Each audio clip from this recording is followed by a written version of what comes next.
Halo para sahabatku, selamat malam. Namo Sang-Hyang Adi Budaya.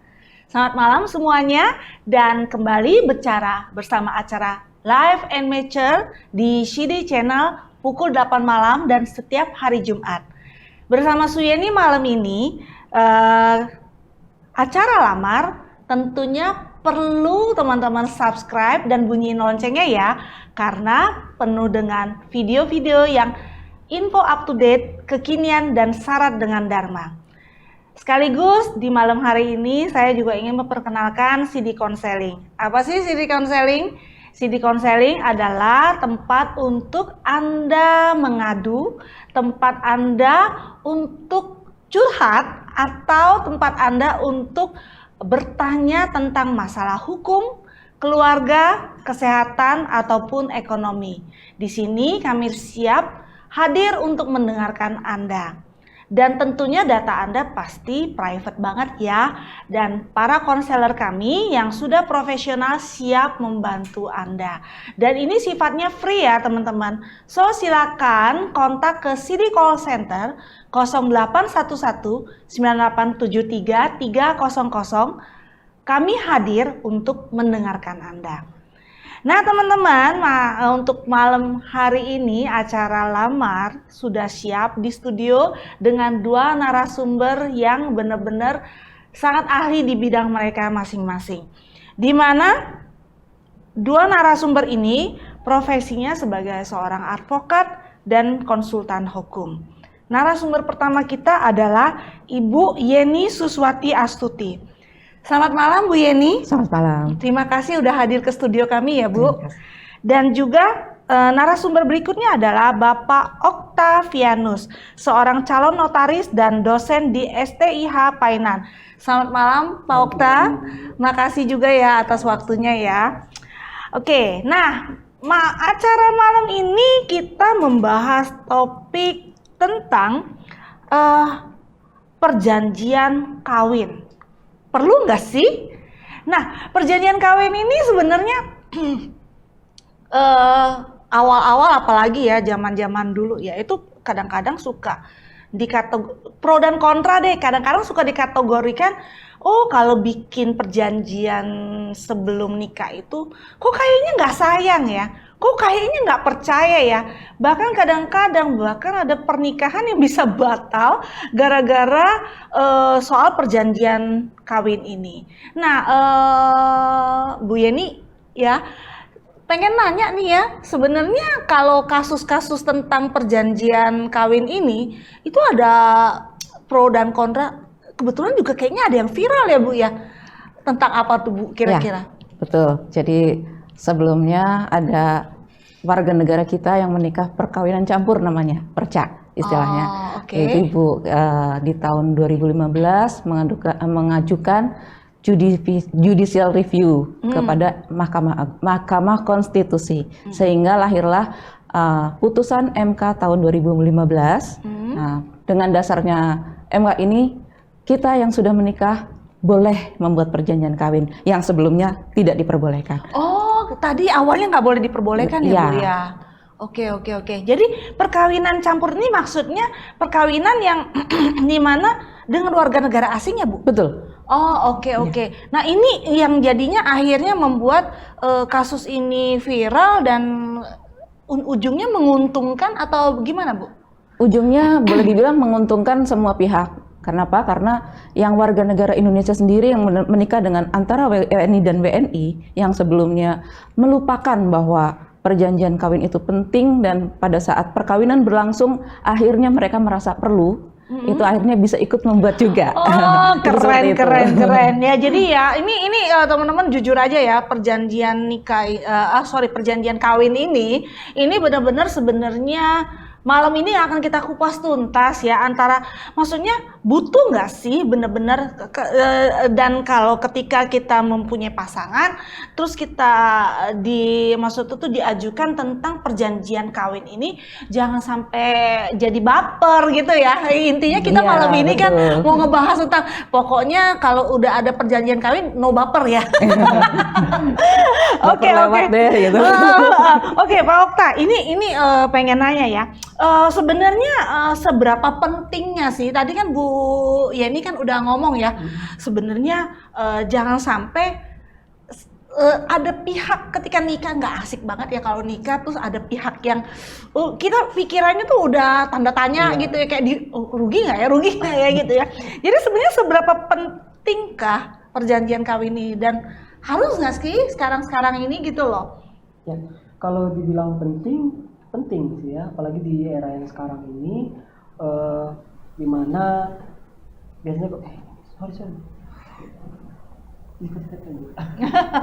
Gak apa-apa Pak. Jadi penting karena di mana era sekarang ini kan apalagi ekonomi udah mulai naik, kemudian ada dari salah satu pihak itu punya kepentingan dan punya kelas ekonomi yang berbeda, yang sudah tinggi. Jadi untuk melindungi kepentingan mereka, untuk melindungi kepentingan baik dari suami ataupun istri sendiri. Harus nggak sih? Sebenarnya nggak harus ya, opsional sifatnya. Ya boleh aja mau dibikin perjanjian kawin atau enggak juga nggak apa-apa. Karena perjanjian kawin sendiri dianggap tabu, dianggap ngapain sih kita bikin perjanjian kawin? Iya itu tadi saya bilang jadi kayak dibilang nggak cinta. Iya. Ngapain sih kok takut banget gitu? Emang awalnya sih memang karena harta ya. Emang kamu takut harta kamu saya ambil gitu.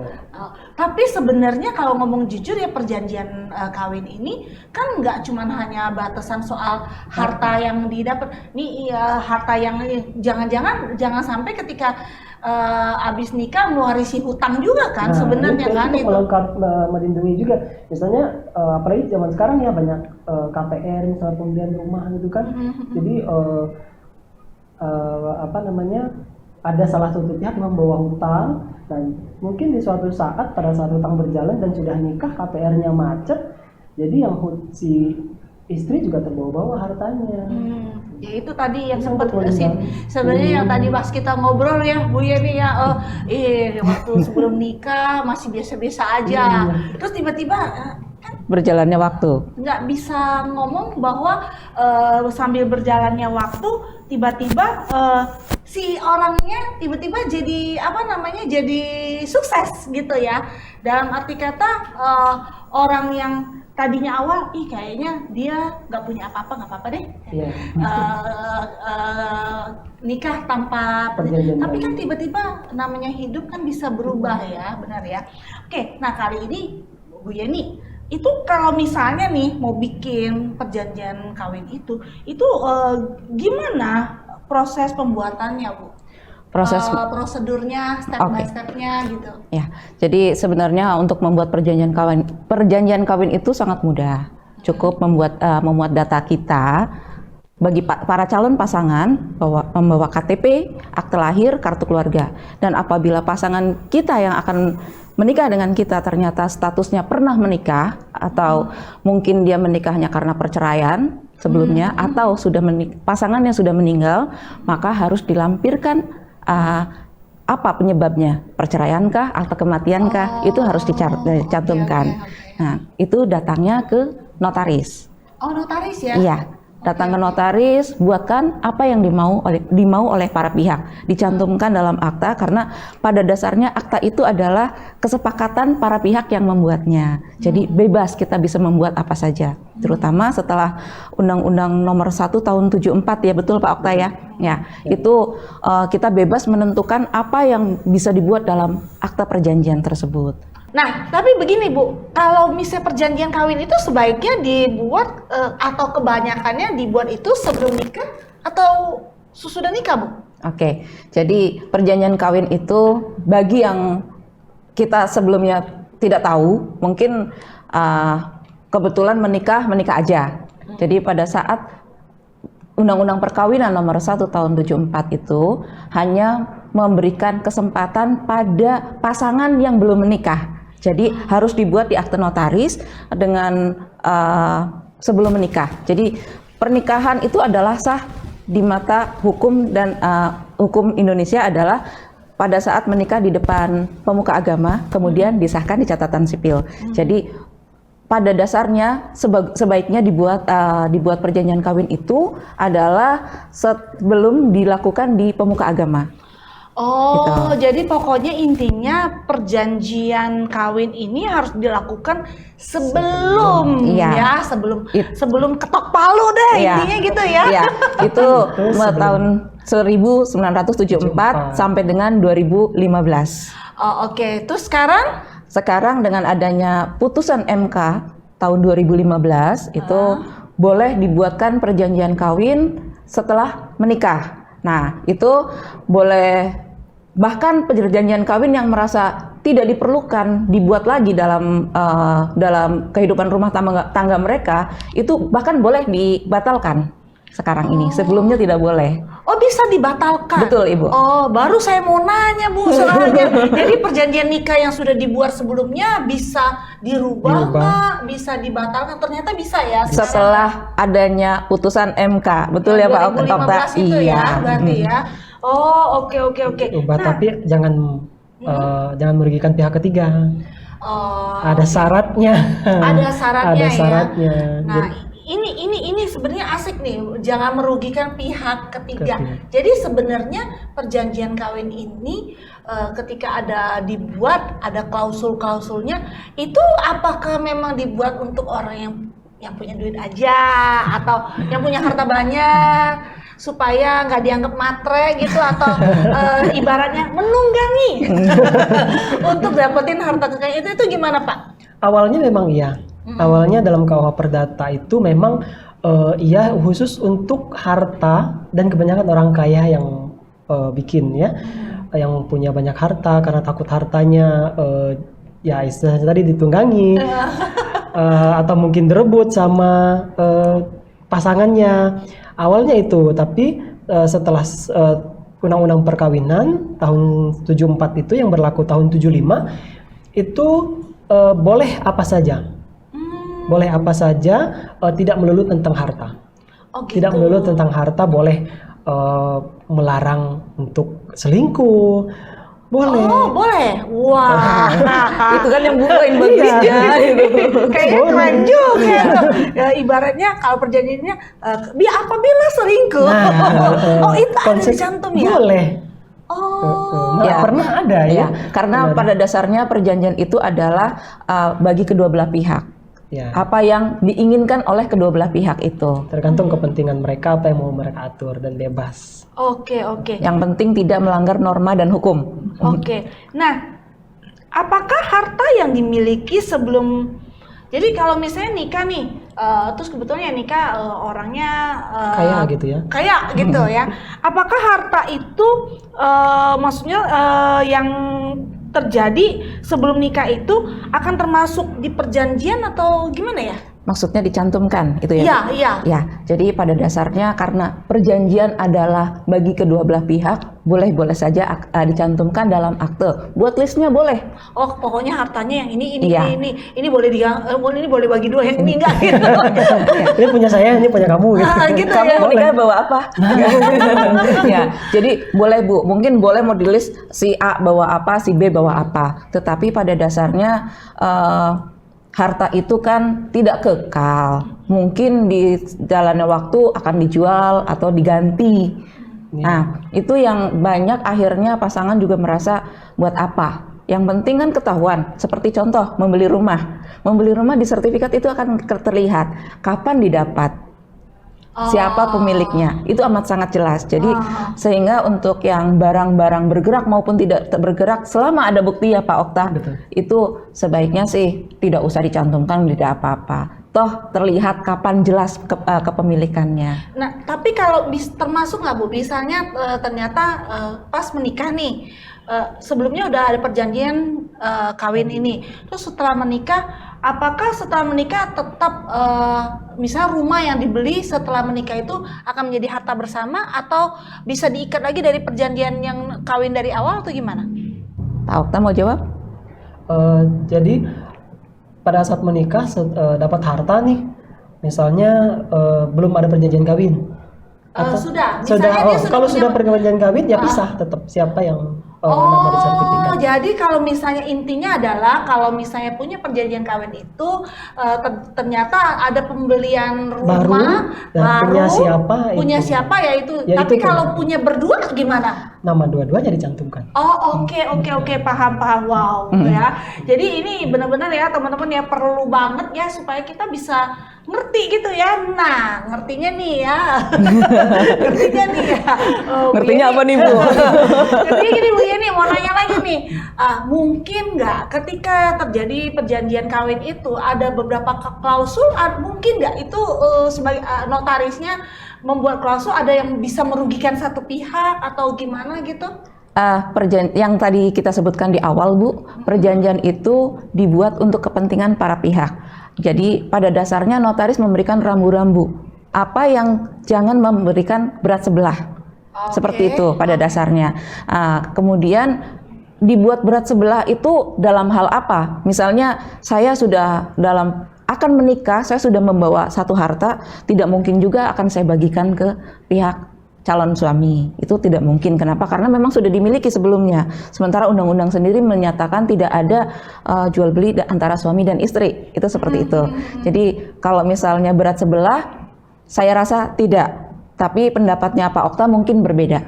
Silakan Pak. Sebenarnya mengenai kepemilikan harta itu ya dalam undang-undang sendiri sudah mengatur harta A ya sebelum menikah harta A ya udah harta A, harta B ya udah harta B. Artinya harta suami, harta istri sebelum menikah. Tapi setelah menikah hartanya campur.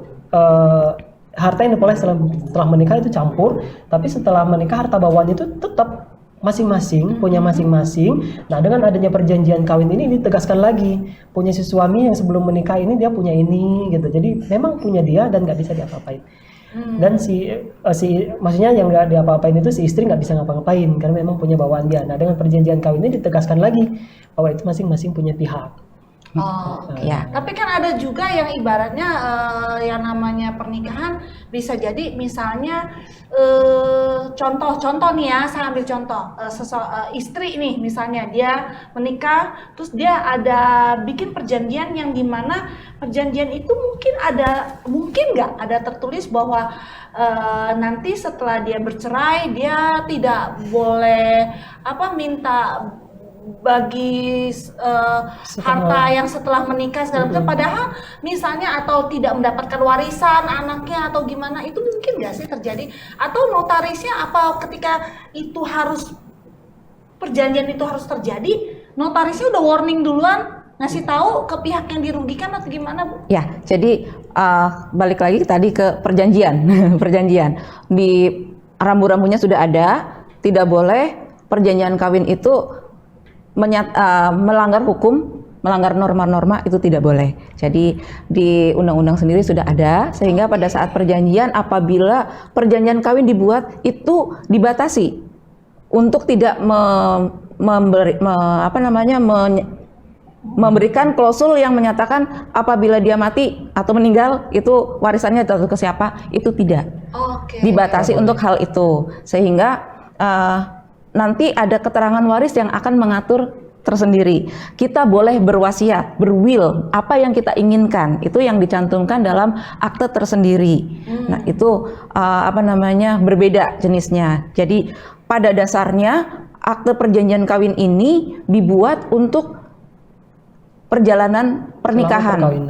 Iya, memisahkan antara harta suami dan harta istri, tetapi untuk ekonomi anak-anak tetap menjadi kewajiban si suami, seperti itu. Dan bahkan apabila diperlukan silahkan dibuatkan rekening bersama.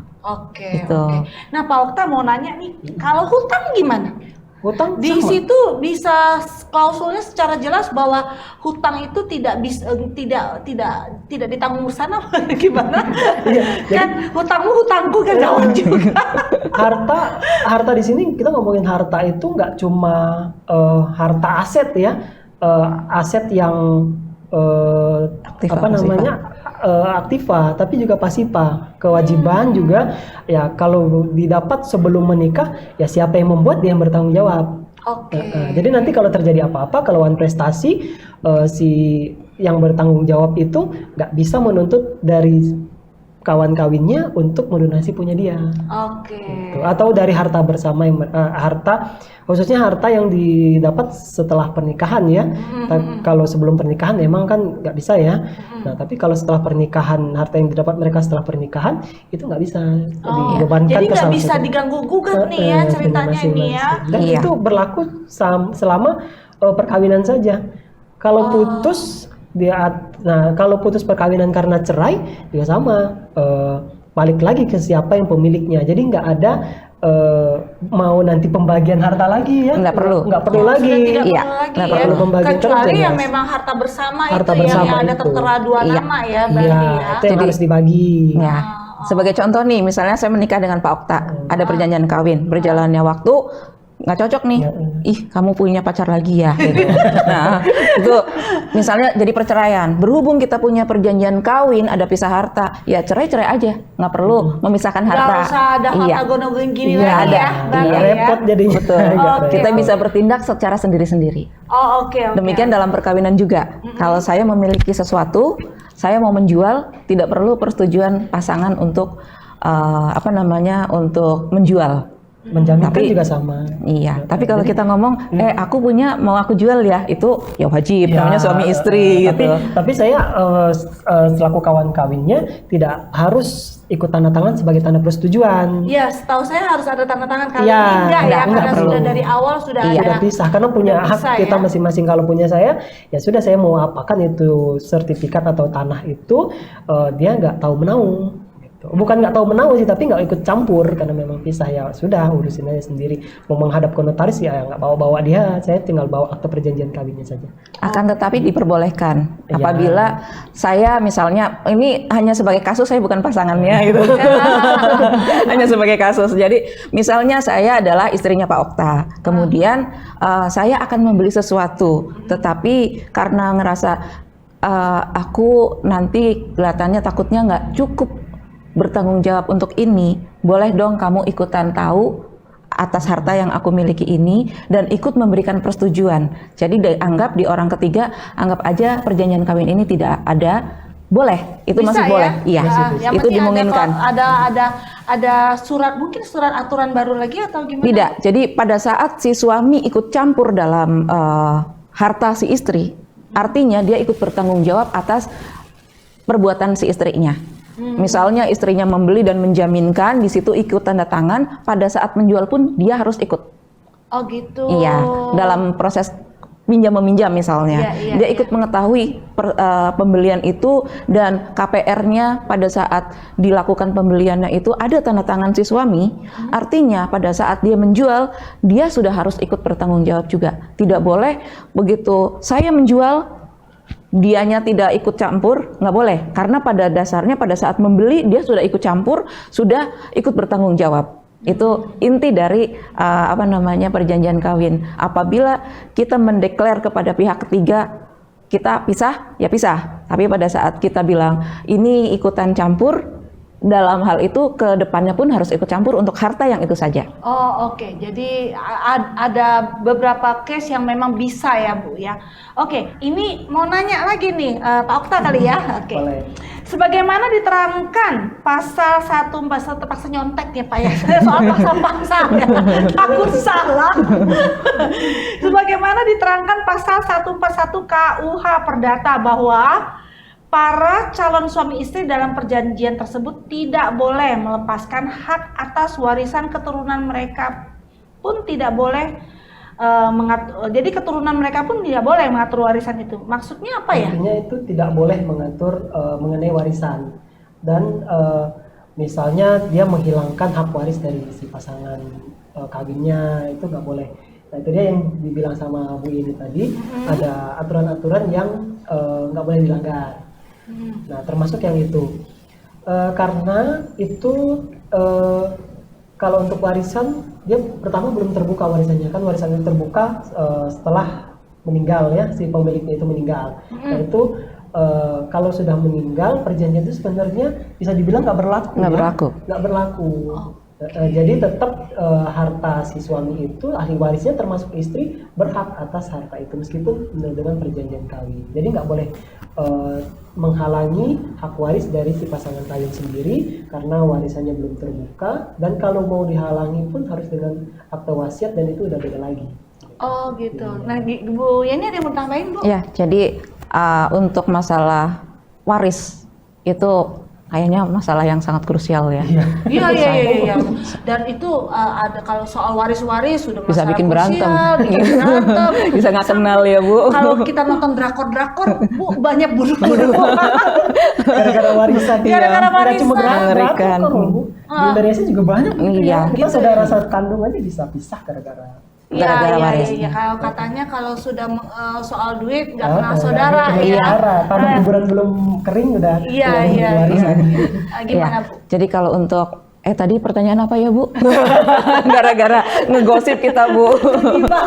Jadi gini, yang tadi yang dibilang bahwa yang diterangkan pasal 141 KUH itu loh Bu, calon suami istri perjanjian itu tidak boleh melepaskan hak atas warisan. Ya, ada yang namanya legitim porsi, di mana ada bagian yang dilindungi oleh hukum. Ya, anak bagiannya adalah sepersekian. Istri apabila tidak ada perjanjian kawin, maka setengahnya adalah harta milik istri, setengahnya adalah harta milik suami. Jadi pada saat tidak ada perjanjian kawin, harta yang dibagi adalah yang punya meninggal adalah 50%. Yang 50% adalah milik yang masih hidup. Yang 50% inilah yang dibagi, anaknya ada berapa? 1. Maka bagi 2. Anaknya dapat 1/4, istrinya dapat 1/4.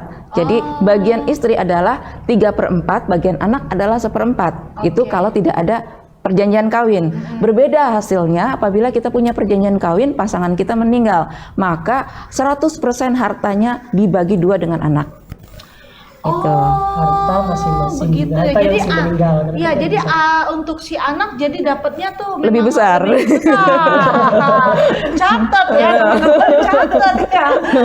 Oke. Itu yang mengakibatkan sering orang nggak jadi menikah gara-gara perjanjian kawin ini, karena dianggapnya bagian si istri akan menjadi sedikit, atau masih banyak di masyarakat kita yang salah kaprah bahwa dengan adanya perjanjian kawin pada saat pasangan meninggal dia nggak dapat warisan, padahal tidak. Kenapa? Karena sudah ada aturannya tersendiri, ada undang-undangnya bahwa waris itu sudah ada aturan tersendiri, intinya seperti itu. Jadi jangan dianggap nggak jadi menikah gara-gara pisah harta. Itu sayang sekali. Padahal perjanjian kawin itu melindungi harta pasangan. Contoh kasus, kita sebenarnya tidak ingin hidup dengan kondisi stuck seperti ini terus-terusan. Saya saat ini adalah advokat. Dulu saya siapa? Hanya anak kecil kemarin sore yang datang dari kampung, tidak ngerti apa-apa dunia ini apa. Dengan berjalannya waktu otomatis saya menjadi lebih ngerti, lebih punya wawasan, punya harta tentunya gitu. Jadi pada saat itulah baru kita kepikiran buat perjanjian kawin itu kan. Nah, perjanjian kawin dibuat untuk melindungi harta pasangan, artinya pada saat seseorang itu bisa jadi dia diangkat sebagai direktur oleh perusahaannya. Direktur yang digaji ya. Contoh direktur bank A. Artinya dia bukan pemilik. Bukan shareholder juga. Tetapi dia orang yang digaji untuk menjalankan perusahaan itu untuk jalan. Nah, apabila perusahaan tersebut akhirnya menjadi bankrupt gara-gara si direktur tadi, maka harta pribadinya ikut terbawa untuk menutupi kerugian yang dibuatnya. Nah, inilah perjanjian kawin diperlukan. Untuk melindungi harta yang dimiliki oleh pasangannya. Karena hartanya si suami adalah harta suami, harta istri adalah harta istri. Jadi untuk anak muda yang sekarang mau menikah, silahkan dikonsultasikan terlebih dulu. Yang punya aset Nggak usah punya aset, karena kita manusia adalah manusia yang dinamis kan ya Bu ya. Dinamis yang sekarang nggak punya apa-apa. Besok ada perubahan. Jadi otomatis nggak mungkin untuk hidup seperti ini terus. Pasti akan minta pengen ada naik level ya gitu. Naik level, bisa bisa pengen mendirikan perusahaan mungkin yang akhirnya bisa maju. Dengan anak-anak muda sekarang ini kan 18 tahun sudah punya YouTube channel sendiri. Iya. Jadi Sekarang entrepreneur udah yang namanya kesuksesan itu tuh nggak ada tolak ukur lagi. nggak Umur tidak mandang umur menjamin. lagi. Iya. Jadi sayang kalau misalnya tidak membuat perjanjian kawin, pada saat punya usaha dianggap ternyata membuat kerugian, sayang harta pasangan ke bawah. Intinya adalah percakapan lagi, sekali lagi saya bilang perjanjian kawin, no baper. Ya, betul. No baper. Nah, tapi ini menarik nih Bu ya. Kita lanjut lagi ya dengan yang namanya warisan itu. Ujung-ujungnya gimana nasib anak yang nikah siri? Kan ini kalau kita ngomong jujur ya. Apalagi di zaman tahun berapa gitu, banyak banget yang anak-anak itu tuh bukan anak dari suami tapi anak dari cuma istri, karena zaman dulu katanya nggak ada surat kawin mereka, cuman maksud tuh nggak ada adat ya Bu? Ya cuma adat, nikah secara adat aja. Nah itu mungkin zaman masih umuran saya, generasi ke atasnya ya kali ya, tapi sekarang mungkin sudah agak jarang terjadi. Tapi yang namanya pernikahan siri saya lihat juga masih banyak gitu loh. Nah ini bagaimana soalnya nih Pak Okta? Nah kalau di pernikahan siri ini status anak sebenarnya dia jadi anak ALK ya, anak luar kawin, dan hubungan perdatanya itu hanya dengan ibunya. Nah tapi semenjak ada putusan MK kasus apa? Majid Muhtar ya. Ya, Majid Muhtar. Jadi status anak itu nggak hanya dibuktikan dengan dokumen akte kelahiran bahwa memang orang tuanya memang ada hubungan pernikahan, tetapi dengan putusan itu status anak itu bisa dibuktikan dengan perkembangan teknologi informasi sekarang ya, terutama dengan di bidang kedokteran, tes DNA tes DNA. Kalau memang terbukti bahwa anaknya si A dan si A ini sudah meninggal, si anak yang ini yang ibu dan bapaknya nggak ada surat kawin ini bisa dapat harta dari ayahnya. Gitu. Jadi dia memang statusnya LK tapi dia tetap punya hak. Tetap punya hak ya, berarti ya. Jadi hanya bagiannya yang berbeda. Prosentasenya ya yang berbeda ya Bu ya. Terus ada yang mau ditambahin Bu Yeni? Saya kira cukup dari Pak Okta. Soalnya masalah bagian itu jelimet Bu. Itu mungkin ada episode lagi ya, Bu. Hitungannya pusing Bu. Itu jadi harus ada rumusnya, ada anak yang keberapa, itu ada anak angkat atau tidak. Iya, karena anak luar kawin itu tidak boleh melebihi porsi dari anak kandung yang dalam perkawinan. Ya? Iya. Ada hukumnya ya, itu ya Bu ya. Iya. Oke. Nah, kalau nikah siri bisa bikin perjanjian nggak Bu? Bisa bikin perjanjian tidak Pak Okta? Kalau perjanjian mereka pribadi sih mungkin boleh aja ya. Boleh aja. Maksudnya antara si A sama si B ada perjanjian tapi bukan mengenai harta. Mungkin perjanjian yang lain boleh aja, tapi nggak bisa didaftarkan, tidak berlaku untuk pihak ketiga. Jadi tidak bisa melalui notaris dong berarti? Tidak bisa, karena nikahnya sendiri nikah siri yang di mata hukum belum terjadi. Tapi bagaimana membuat perjanjian kawin? Tapi bisa kan perjanjian kawin sebelum mereka bikin, mereka nikah nih, mereka bikin perjanjian kawin, tapi nikah mereka cuma secara agama nih, atau nggak dicatatkan di KUA atau catatan sipil gitu. Nikahnya cuma di depan, kalau Islam mungkin di depan ustadz gitu ya. Penghulu yang tidak resmi, tidak resmi ada. Iya. Ya, jadi cuma mereka ijab kabul saja. Jadi itu nggak tercatat surat nikahnya, akta perjanjian kawinnya nggak tercatat. Jadi nggak ada efeknya buat pihak ketiga. Gitu. Jadi nggak berlaku untuk keluar, cuma hanya untuk berdua aja. Nah nanti kalau misalnya terjadi apa-apa ya tetap hartanya, kalau misalnya desakan nanti tetap campur. Ya, karena boleh saya tambahkan ya. Iya, boleh, jadi silakan. perjanjian kawin itu hanya berlaku kepada pihak ketiga apabila dalam akte perkawinan catatan sipil itu sudah terdaftar, misalnya antara Yeni dan Okta dilakukan perkawinan tanggal 1 Januari tahun 70 misalnya. Jangan tahun 70, tahun 90. Tahun 90. Kemudian di bawahnya itu dijelaskan antara Yeni dan Okta dibuat perjanjian kawin yang dibuat di notaris A tanggal sekian nomor sekian. Nah, yang tahun Undang-Undang nomor 1 tahun 74 sampai dengan 2015 itu ada harus disahkan dulu, Pengadilan. didaftarkan dulu di pengadilan, baru dicatatkan di catatan sipil. Atas perintah pengadilan. Ya, kemudian untuk yang berdasarkan putusan MK sudah tidak perlu didaftarkan dulu ke pengadilan. Langsung bawa ke catatan Langsung ke sipil. catatan sipil. Itu seperti itu. dicatatkan. Jadi kalau tidak didaftarkan resmi dalam akte perkawinan atau surat nikah, itu berarti hanya berlaku untuk pasangan Ya, saja. tadi perjanjian antara mereka pribadi Iya. gitu ya, nggak boleh selingkuh, nggak boleh ngapa, tapi nggak mengenai harta-harta ya nggak diatur lagi. Iya. Dan sehingga apabila hanya berlaku untuk kedua belah pihak, otomatis untuk pihak ketiga tidak berlaku. Tidak berlaku. Gitu Itu ya. seperti itu. Nah ini memang kita jujur aja memang soalnya jujur banget perjanjian kawin ini memang masih awam banget. Iya, Dan tabu saya memang sampai ngeliat sekarang tabu. masih tabu dan kayaknya masih jarang dilakukan ya kayaknya ya. Belakangan ini sudah mulai banyak, Bu. Sudah mulai pada melek hukum.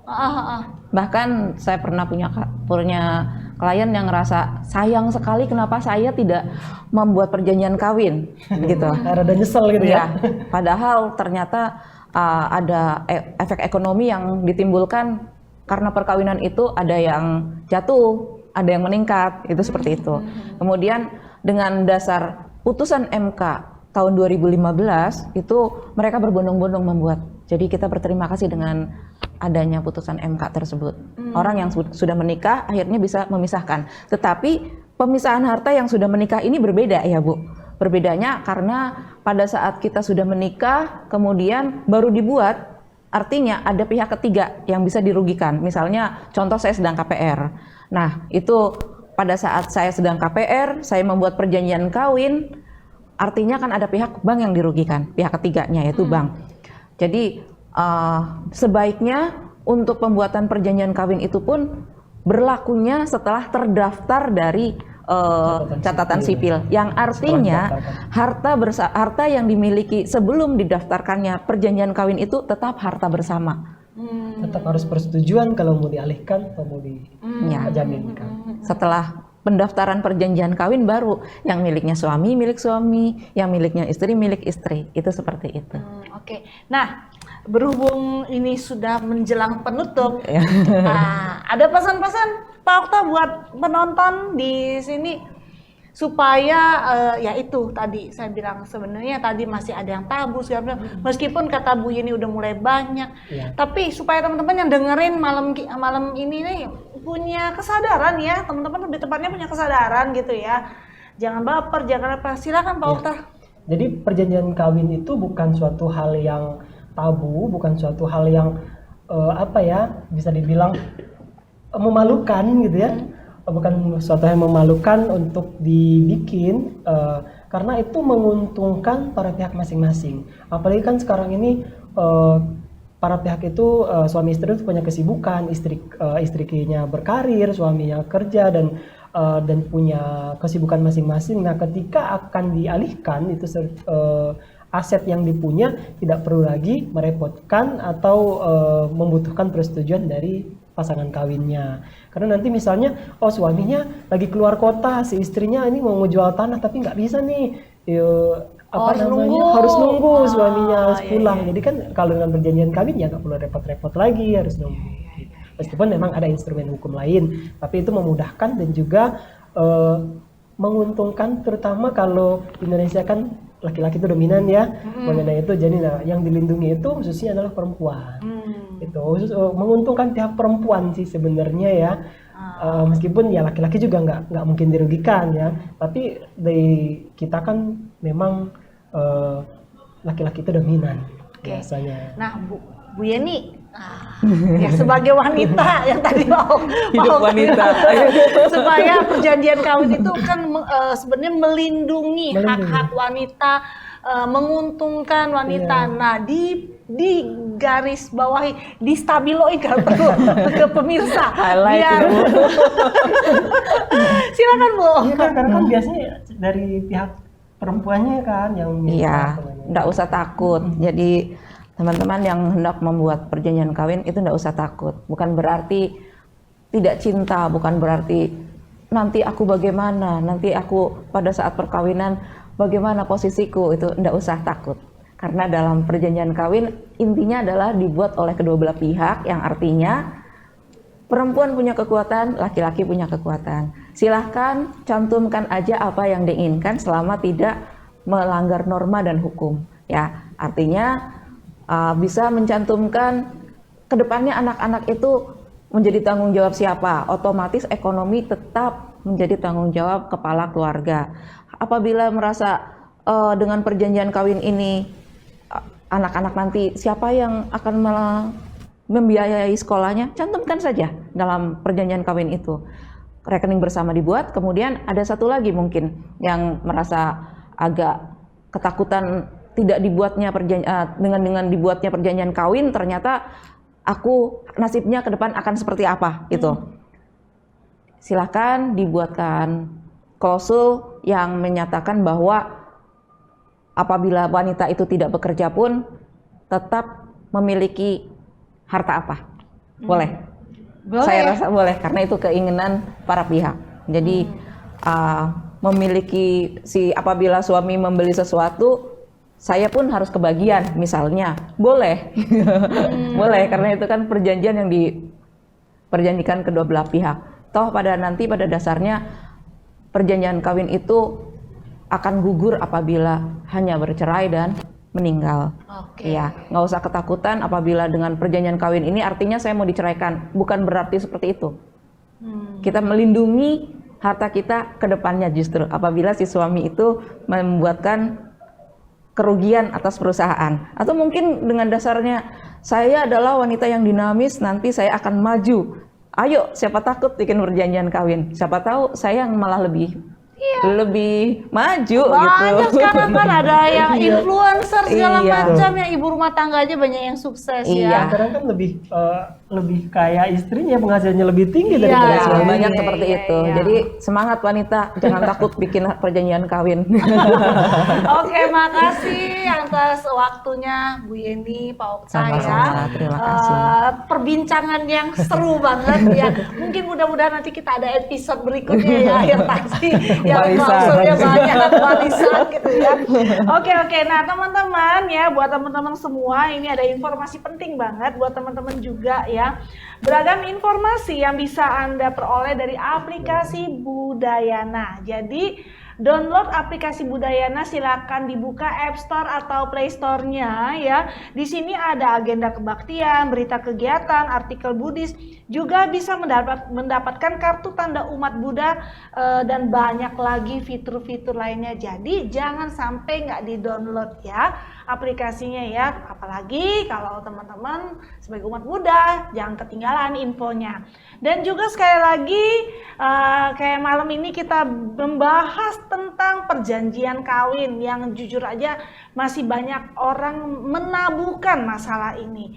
So buat teman-teman sekali lagi saya mencolek Anda untuk silakan ke konseling, CD konseling kalau ingin bertanya atau kebingungan tentang masalah hukum, ekonomi, kesehatan atau keluarga, psikologi, bisa ya. CD konseling ini free untuk Anda selama belum ada tindakan ya. 0811987300. Silakan dikontak, kerahasiaan Anda akan dijaga karena kami hadir untuk mendengarkan Anda. Oke, teman-teman, terima kasih atas waktunya sudah mendengarkan kami. Semoga jangan sampai nggak di-subscribe, bunyiin loncengnya. Kita minggu depan akan tampil lagi dengan informasi, dengan syarat, dengan dharma juga. Terima kasih semuanya, selamat malam, Namo Buddhaya.